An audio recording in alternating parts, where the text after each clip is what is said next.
سلام آقا چه خبر؟ سلامتی. بالاخره شد. آره خداییش اولین ویدیو بالاخره. اولین ویدیو بعد از 3 ماه پیش تولید سخت. 3 ماه پیش تولید نبود خداییش. نه واقعا سخت بود.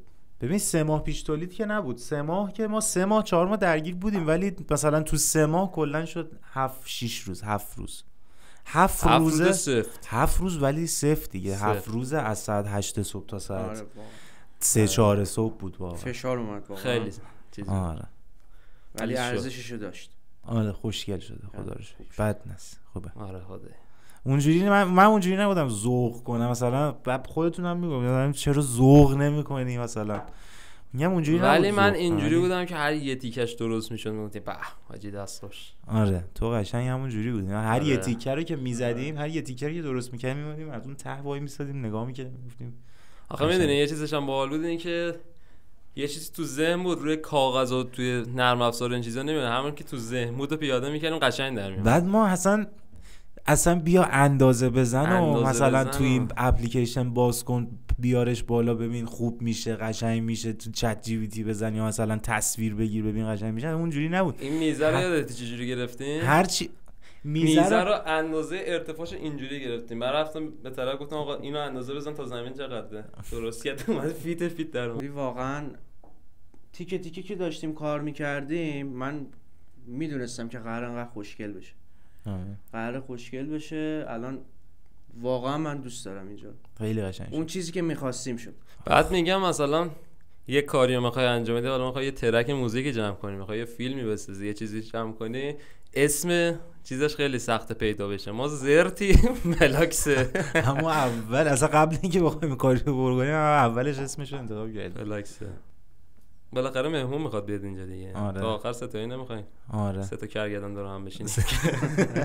بخوای مهمون بیاری دوست داری کی باشه؟ من هر کی باشه.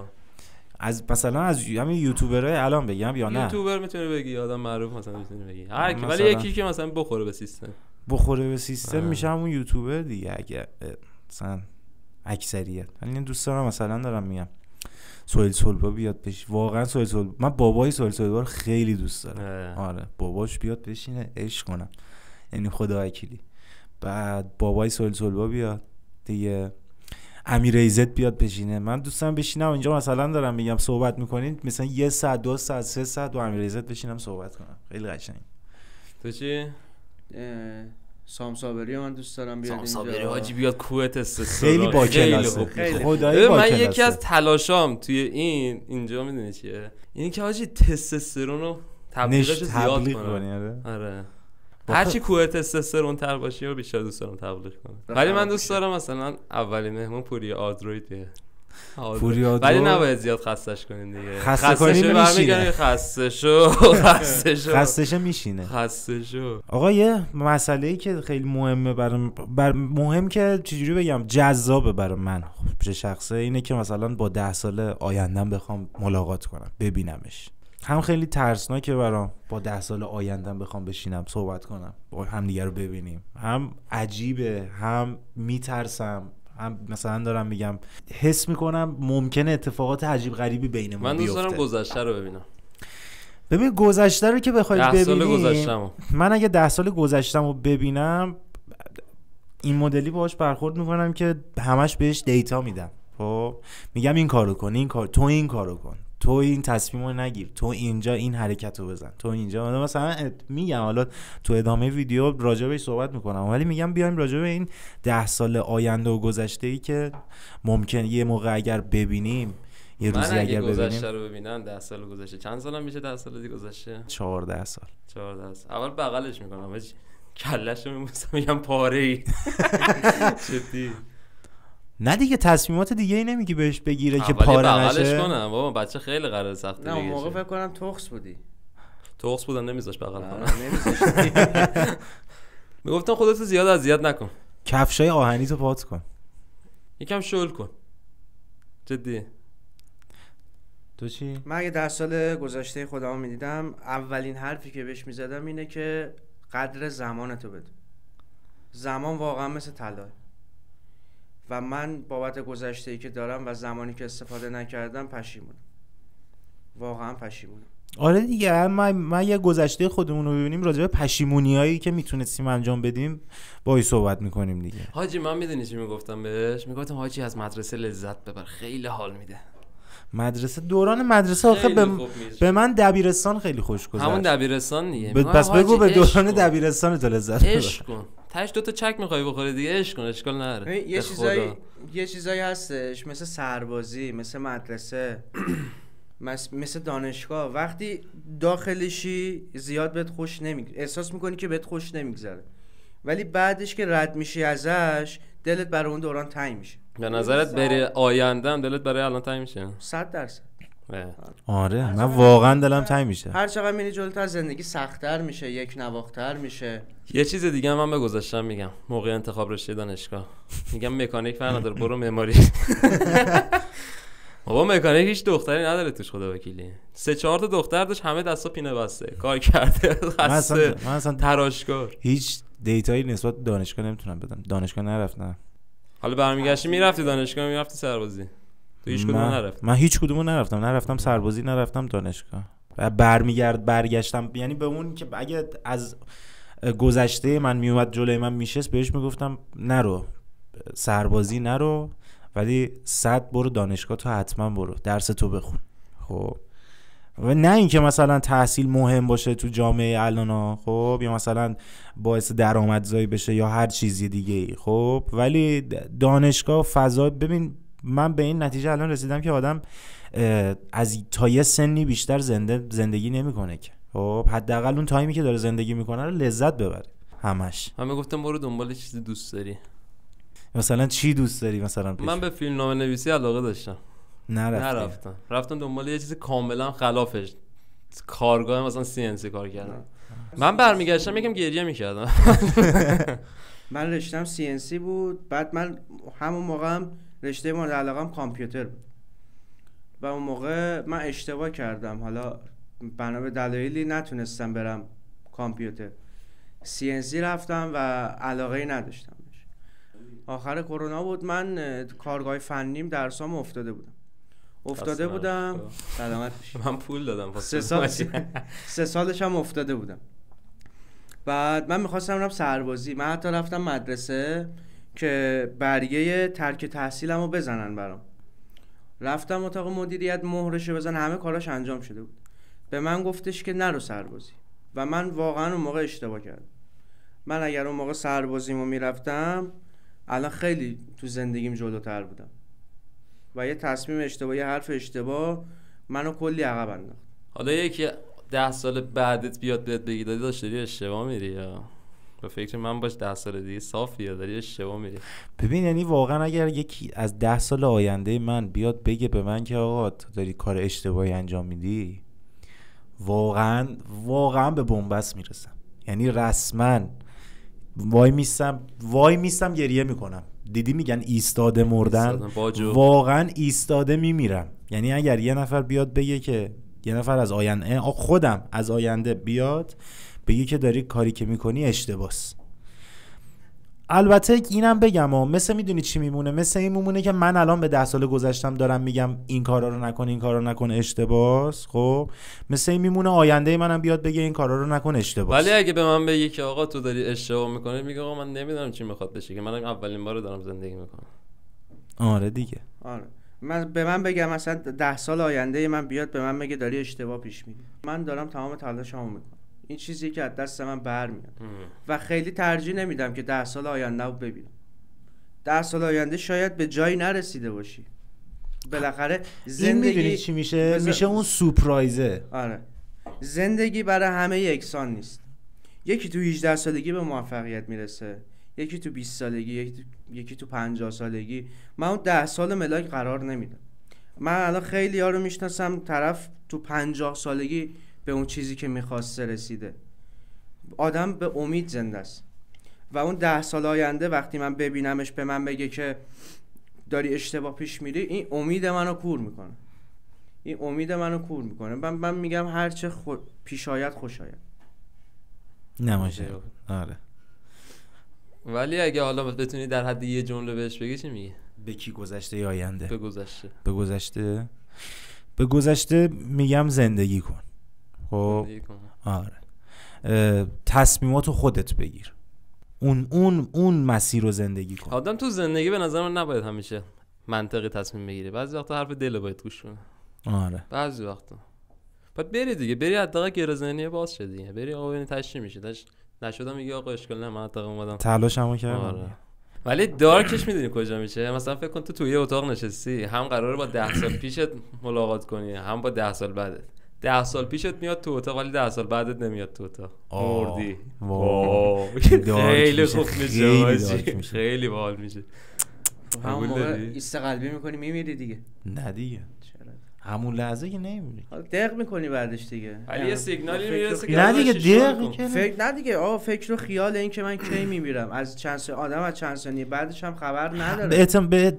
به نظر من از اون لحظه شل میکنی و واقعا دیگه دیگه به اهمیت نداره. ولی هر روز تو با ترس شروع میکنی، با ترس تموم میکنی و اون به بعد هر روز تو یه جوری زندگی میکنی که انگار آخرین روز زندگیت. ولی یه سوال اصلا بیرد بپرسم الان میپرسن، اینا من ننه‌شون قرار کردم اومدم پادکست دادم. آره دیگه. آره خدایی تامنیل رو ببینم میگن ای بابا اینا من ننه‌شون قرار کردم، اینا اومدن چیز کردن پادکست دادن. ولی ما فاز نصیحت نداریم. نصیحت داره علیزیا و حسن آقامیری و مجید واشقانی رو بیاد بشینه نصیحت کنه، ما که نصیحت خودمونیه. امیر من ازت یه سوال دارم. 10 سال آیندهت خب اگر پسرت بفهمی که گرایشش فرق داره، پسرم آره چی کار میکنی؟ حاجی من نمیام خونه‌تون. من خودم هم خونه نمیرم. خیلی چیزه، خیلی خیاره. ببین من تنها لطفی که میتونم بکنم براش یه پول جور کنم بگم برو اونور، منم ردش میکنم میره. اونم قاچاقی یا هواپیما کنسله، یعنی میفرستیش بره یونان، بعد از یونان با آب از راه آبی بره چیزی. آره ولی حالا اگه 10 سال دیگه بچه داشته باشی خب به نظرت میتونه بپیچونه؟ حالا پسر باشه، حالا منو واقعا ببین اصلا من نمیذارم به اون درجه پیچوندم برسه، خودم باهاش هزار تا کثافتکاری میکنم. نه حالا یه چیزی باشه بخواد بپیچونه. چیو مثلا نمیتونم مثلا بخواد دختر بیاره خونه بیاره. نه مثلا بیاد بگه بابا بو سیگار میدی، میگه بابا رفیقم کشیده. خب بکشه. خب بکشه. بکشه تو چه سنی بکشه؟ خب نه 18 به بعد هر گوی خواست بخوره بخوره. میگه سیگار، حالا مثلا به حلف ملف بده، میگه رو پارک خلط زدن رو. نه دیگه میزنم دهنشو، واقعا میزنم بعد میزنم بچرخه قشنگ یه دور.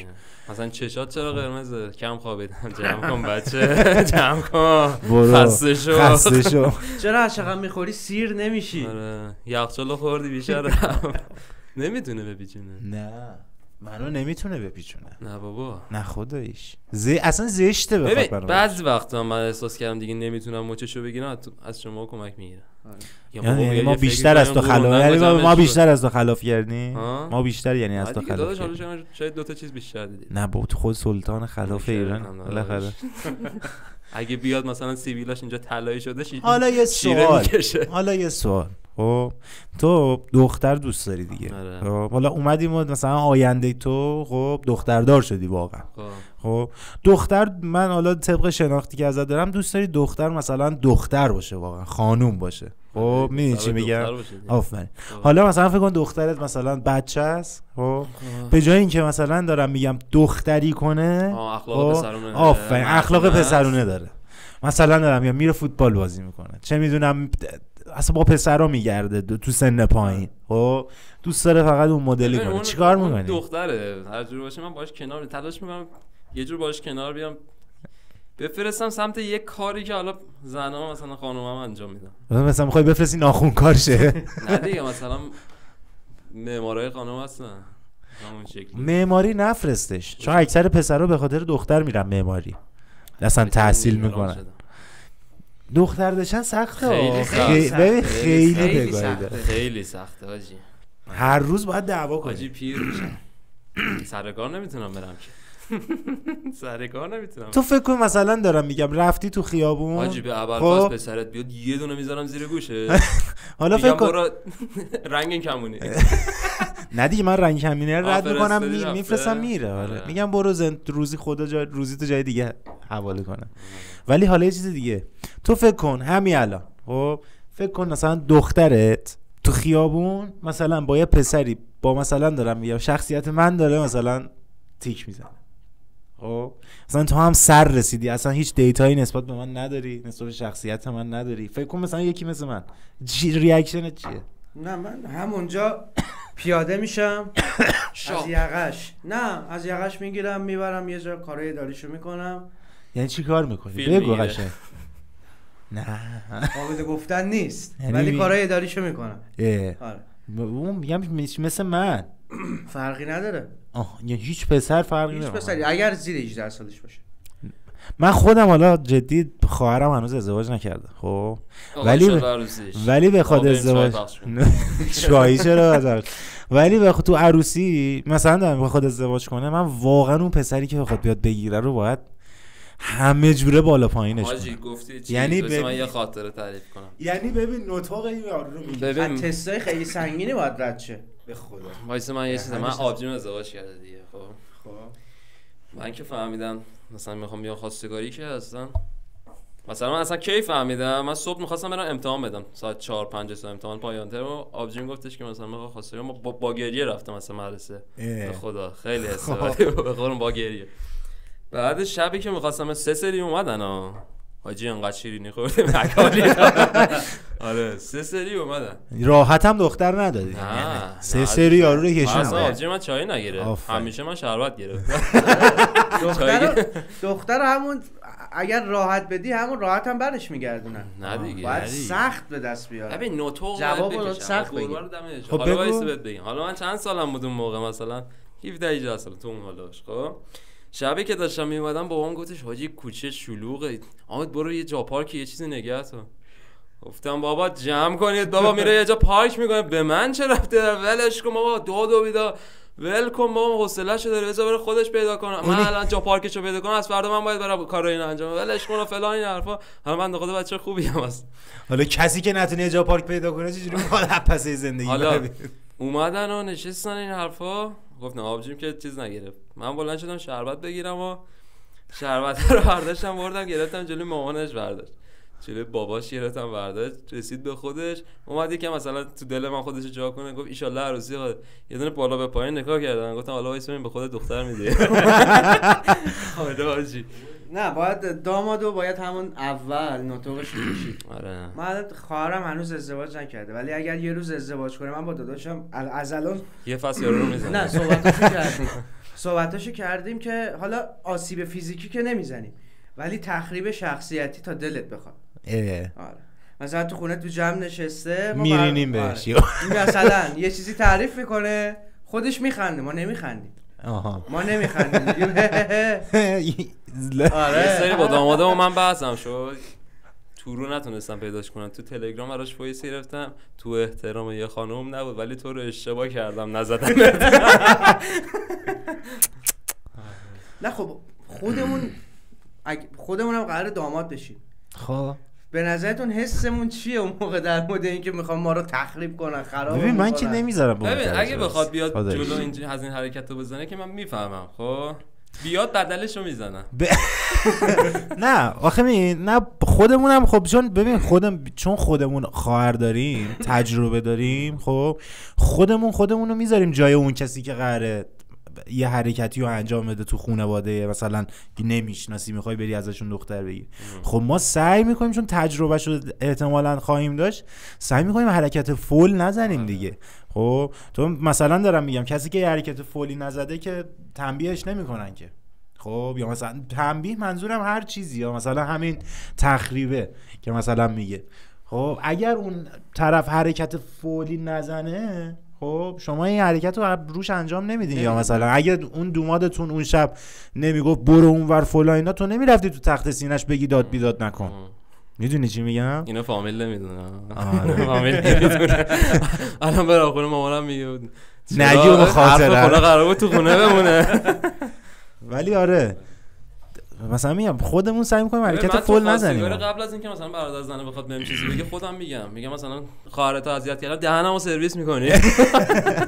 ولی من میدونی چه مدلی من از ولی من دوست دارم چه جوری باشم، چه دامادی باشم. خب دوست دارم از اینا باشم که مادر خانم خیلی دوستم داشته باشم، مثلا قبولم داشته باشم، مثلا همه در مورد یه موضوعی بحث کنم من یه گوشه بشینم، خب بعدش مادر خانم برگرده بگه آقا به شما چی میگید؟ من میگم والله آشغال من چیزی که تو بازار فهمیدم باید این کارو کنیم. بعد یکی میگه نه آخه اونجوری نمیشه. بعد برگرده اون بگه که حتما یه چیزی میدونه دیگه، آقا اگه میدونید حتما یه کاریش کنید. آره اینجوری حال میده. نه من اصلا واسه خواستگاری خب من این مدلی هم که اصلا دوست دارم من دوست دارم تکلیفم اول مشخص کنم. با کی؟ با چی؟ همون دیگه دختر یه خانواده رو پدر خانواده میده به دوم دیگه، غیر از اینه. پدر یه خانواده میده به دوم. من تکلیفمو با پدر خانواده، من اصلا با هیچ کس صحبت نمیکنم قبلش، اول میرم تکلیفمو با پدر خانواده روشن میکنم، با خانواده طرف میرم میشینم میگم آقا من اینم، این کار و کاسبیمه، این وضعیتمه، این چیزاییه که دارمه، این داراییمه، اینم اخلاقم این مدلیه. خب اگر دوست داری به یه همچین آدمی دختر بدی، خب من اصلا وایسادم که بگیرم. خب اگر دوست نداری دختر بدی، چرا دوست نداری دختر بدی؟ بده تو رو خدا بده، با خودت نیستی، ما این همه راه اومدیم. ولی اکثر عروسا وقتی میری خواستگاری یه داداش تخس دارن. خب یه داداش تخس دارن که اذیتت میکنه. اومدیم و نداشت یارو چیکار کنیم؟ چی؟ اومدیم و داداش نداشت که خیلی خوب میشه. حالا یکیش هم تو این اتاق نشسته. حامد. چرا؟ یه خواهرش آب داداش نداشت. داداش داشت دیگه، خواهرش داداش داشت دیگه، میگم داداش تخس داشت. داداش تخس داشته. ولی یه چیزم خیلی ستم، این اتفاق براتون میفته چیکار میکنی؟ میبینی مثلا میگن عروس داماد برن تو اتاق صحبت کنن.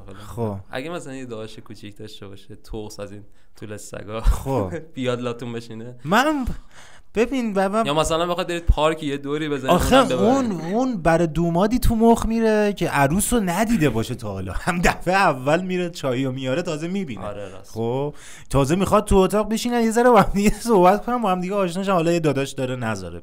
خب ولی تو وقتی دیگه دختر میشناسی، ما بابا رو زیاد کار نداریم، داداشه رو کار داریم. نه داداشه رو دیگه قلقش دستمون اومده. داداش اگه کوچیک باشه از همون اول پسمسش آره کوچیک بود یه دونه میذاری.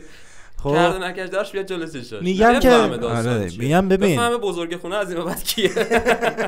همسن خودمون باشه که اون بیاد تو اتاق بشینه، روایت تریپ رفاقت. آره هم ببین نگاه، بزرگتر احترام، همسن رفاقت، کوچیکتر پس کوچیکتر میزنی. یه همسن خودمون باشه دیگه جرئت نمی‌کنیم با عروس صحبت کنیم، باید از دومات بپرسیم دیگه. چرا؟ از چیز از داداشش بپرسیم دیگه. چی بپرسی؟ رنگ مورد علاقت چیه؟ ولی از اون بپرسیم. ولی من چیزی که جرئت نمی‌کنی از کسی دیگه بپرسی. ولی من یه چیزو تجربه کردم و دیدم، یعنی اگه تو یه برادر زن داشته باشی که باش خیلی اوکی باشی، خیلی خوش میگذره. یعنی بچه توکس نباشه، فاز رفاقت داشته باشه، یعنی عقل داشته باشه، با گارد نگیره سمته. من عموم یه دونه چیز داره، برادر خانم داره، هم اسمشه، همون وحیدمونه. این دوتا خیلی رفیقن، از همون اول با هم رفیق بودن. اون یه دونه برادر خانم داره، یه برادر خانم داره که همسنن و فلان، خیلی با هم رفیقن، خیلی با هم رفیقن، با هم میرن استادیوم، با هم میرن دوتای شمال، با هم میرن فلان. خب دیگه تایم نمیمونه به زن و بچهش برسه، یا همش با برادر خانومش، همش با برادر خانومش بیرونه. حالا خیلی حال میدن چیزی. یه سوال دیگه، مثلا 10 سال دیگه، خب الان مثلا خودتون یه تایپ شخصیتی دارین، یه مدلی که دوست دارین لباس میپوشین، یه مدلی که دوست دارین ساعت میندازین، عطر اصلا بیرون میچرخین، کتونی میپوشین، یا مثلا استایلتون یه مدلیه، شخصیتتون یه مدلیه. 10 سال دیگه هم همین مدلیه، یا اون موقع اگه این مدلی نیست چه شکلیه؟ حاجی من دوست ندارم زیر بار کارهایی که دوست ندارم برم. یعنی من هیچ جوری دوست ندارم گربه شم. صدا موش درارم. خب اصلا آره اصلا دوست ندارم. دوست دارم این مثلا تهش هم قربون. ما اون روز منو مهدی نشسته بودیم تو ماشین، خب اون روز یادت بود گفتم ببین یه دختری میاد تو زندگی حامد، خب یه دختری میاد تو زندگی حامد، یه جوری این یه جوری این بوتی که الان خودش از شخصیت خودش مثلا من اینجوری نمیکنم، من فلان نمیکنم، من بیزار نمیکنم، یه جوری میزنه اینو خورد میکنه. جالبش اینه که من بابام همینجوری بوده. بابا همینجوری نه من این کارا رو نمیکنم. الان زدی ترکون میشه، انقدر مظلومه. پسرا قبل ازدواج میگن که من قلدرم و من حرف تعیین میکنم اصلا نه همون قبل ازدواج خورد میشه یارو. اون انعطاف پذیرم خب نیستی آقا، چطور انعطاف پذیر نیستی؟ انعطاف پذیر اصلا در حد قربون ذرا فلاس اونا رو هم نیستی عزیز. مثلا تا یه حدی ولی دیگه موش بشه. نه واقعا توی یه چیزایی زور میگن. من ازدواج نکردم، من هنوز جوونم، ولی یه بار تو خونه خواهرم گیر داد که بیا آرایش کنی. من گفتم آقا من نمیخوام 20 دقیقه ناراحت نشو. 20 دقیقه چه نه ناراحتی در کار نبود. خب مامانم باهاش همکاری کرد. بس من دو تا دستامو گرفتن نمیدونم بابام نبود. من سوردی بابا تک و تنها بودم. دیدن همه منو به زور گرفتن، روش لب زدن، سایه زدن، نمیدونم اینجا میزنن روشگونه است چی احوانا زدن، ریمل زدن. استایلی چی؟ استایلی تغییر نمیکنی؟ تیپ خیلی بستگی داره که مثلا 10 سال دیگه زنت چیز بشه. زنت چیز بشه؟ نه چی بشه؟ به حرف تو، برای استایلش، برای لباسش، به حرف تو گوش بده یا نه. اگر اون گوش بده تو هم باید اون چیزی که اون دوست داره رو بهش احترام بذاری. ولی اگر دوست نداشته باشه بگه بابا من برای خودم لباس میپوشم نه برای تو دوست داری برای تو لباس بپوشه؟ من دوست دارم برای من لباس بپوشه. خب مرد زندگیش منم. خب من دوست دارم برای من لباس بپوشه، برای من به خودش برسه، نه که بیرون میره مثلا به خودش نرسه ولی خیلی نرسه. خیلی دیگه سانتال نره بیرون. خب اینجوری این ویدیو اول آقا خدایی خوب. ببین نگاه هنوز تو من تلاشم میدونی چیه، این نصیحتی نباشه اصلا. جمع خودمونی چجوری رفیقا میرن بیرون، این میگه اون میگه همه میخندن فلان، خودمونی باشه. یکی میشینه میگه حاجی اینا با جمع خودمونم یه موقعی هست میریم بیرون چیزی چی اسمه جدی که دارک میشه. خب یه موقعی هست میریم بیرون به قول گفتنی حالا امروزی کلک میکنیم میخندیم. خب دیگه ویدیوامون هم همون جوری باید باشه دیگه احتمالاً. خب یعنی یه مثلا یه بخشیش کلک باشه بگیم بخندیم، یه بخشیش چیز باشه. مثلا از علیزیاد دور شم. علیزیاد چه هیزم تری به تو فروخته؟ نه علیزیاد همش یه مدلی برخورد کن. علیزیاد قیاسی باهاش شوخی که اون رفت جدی جوابش داد. شعر خون از حافظ براش شعر خون. بابا اون داره شوخی میکنه. آقا ولی بد نبود ویدیو. خوب بود خداییش. من خودم به انتظار بدتر داشتم از این. آره. خب ولی بد نبود. هم قسمت‌های فان داشت، هم قسمت‌های مثلا درست حسابی دارک جدی داشت. هر چیزی از اول خوب نیست دیگه. آره. نه خوب میگن این که ببین نگاه کنین دوست مخاطبای عزیز، دوستان عزیز، میگن چی؟ میگن یه چیزی از اول خوب باشه خب زود دل آدمو میزنه. خب این که با همون چیز خوبو بسازیم خیلی قشنگ‌تره. به نظر من شما هم تشریف بیارین با هم دیگه بسازیم. حالا یه مورد دیگه این که شما هم یه لطفی بکنین داخل کامنت ها، حتما اگر مثلا این آینده خودتون رو 10 سال آیندهتون رو میبینین چی بهش میگین، چی ازش میپرسین، یا مثلا 10 سال گذشتهتون رو میبینین چی بهش میگین، چی ازش میپرسین، اینا رو حتما کامنت برامون بنویسین، میخونیم جوابش هم حتما میدیم. و این که دیگه من عرایض به قول ادبیش میشه عرایض بنده به اتمام رسید. لطفا شما به عرایضتون ادامه بدید. خوش باشید، زندگی کنید، خیلی حالا یا علی. شما بفرمایید. چی دیگه یا علی. یا علی.